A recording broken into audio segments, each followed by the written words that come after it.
Perkenalkan, nama saya Wawda Astridaningsi dengan NIM I1A121050, jurusan Manajemen Sumber Daya Perairan, Fakultas Perikanan dan Ilmu Kelautan. Kali ini saya akan menjelaskan bagaimana siklus karbon di lautan. Nah, sebelum masuk pada siklus karbon di laut, saya akan menjelaskan sedikit apa itu karbon. Karbon merupakan salah satu unsur penting di bumi dan termasuk dalam 4 unsur terbanyak di semesta. Karbon merupakan unsur penyusun hampir seluruh makhluk hidup. Pada tubuh manusia, unsur karbon menyusun sekitar 18%. Selain itu, aktivitas makhluk hidup juga membutuhkan berbagai karbon dalam berbagai bentuk. Di antaranya pada proses respirasi, makanan, fotosintesis, transportasi, dan berbagai aktivitas lainnya. Proses perpindahan karbon dalam berbagai proses disebut dengan siklus karbon. Siklus karbon yang berlangsung cepat disebut dengan siklus karbon pendek. Sementara siklus karbon yang berlangsung dalam rentan waktu yang lama dan melalui proses geologis disebut dengan siklus karbon yang panjang.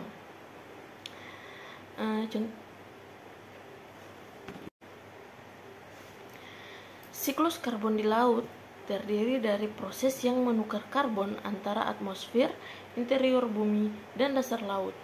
Siklus karbon di samudra adalah proses yang sentral dari siklus karbon global dan mengandung karbon anorganik atau biasa karbon yang tidak terkait dengan makhluk hidup seperti karbon dioksida dan karbon organik atau biasa karbon yang telah dimasukkan ke dalam makhluk hidup.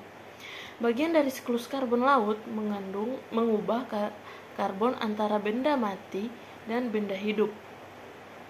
3 proses utama yang menyusun siklus karbon laut membawa karbon dioksida di atmosfer ke bagian dalam laut dan mendistribusikan melalui lautan. Siklus pendek. Siklus pendek pada karbon di laut adalah proses fotosintesis pembentukan humus perpindahan karbon di udara dan laut, berperan dalam siklus karbon yang pendek. Tumbuhan dan fitoplankton merupakan komponen utama yang berperan dalam siklus karbon pendek.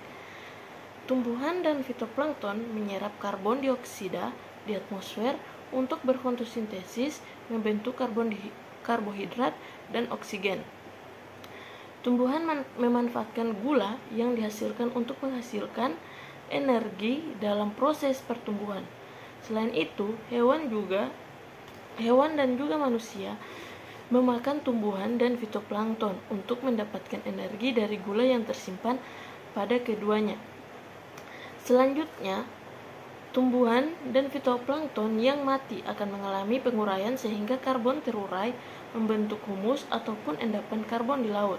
Hewan dan manusia melakukan proses respirasi di mana dalam proses tersebut keduanya memerlukan oksigen dan kemudian melepaskan karbon dioksida ke atmosfer.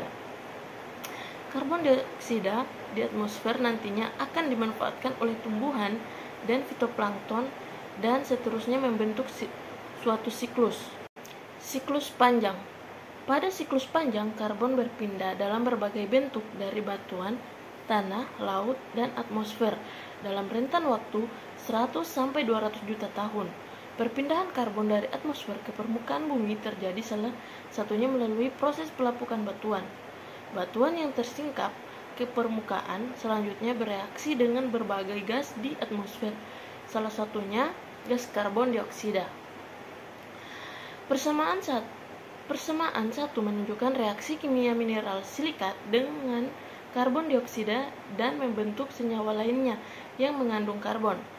Reaksi tersebut merupakan reaksi bolak-balik yang mana reaksi dari kanan ke kiri menggambarkan proses lapisannya karbon dioksida ke atmosfer maupun ke laut pada proses penimbunan atau dekomposisi termal karbonat atau terumbu karang.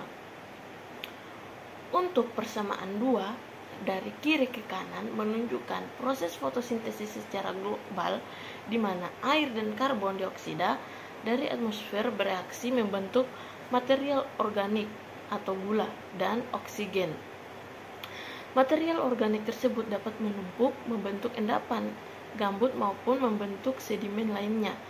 Penimbunan yang terus berlangsung dapat merubah senyawa organik menjadi senyawa kerogen dalam bentuk minyak, gas maupun batu bara. Sementara dari reaksi kanan ke kiri menggambarkan proses pelapukan pada material organik yang tersingkap ke permukaan maupun proses dekomposisi termal material organik. Selain itu, persamaan dua dari kanan ke kiri menunjukkan reaksi kimia yang terjadi pada proses pembakaran energi fosil, di mana dari reaksi tersebut diketahui bahwa proses pembakaran energi fosil menghasilkan pelepasan karbon dioksida ke atmosfer. Emisi karbon dari dalam bumi ke atmosfer juga dapat disebabkan karena peristiwa alami, salah satunya yaitu aktivitas vulkanisme yang mana gas karbon dioksida termasuk gas yang cukup banyak dikeluarkan pada saat gunung meletus.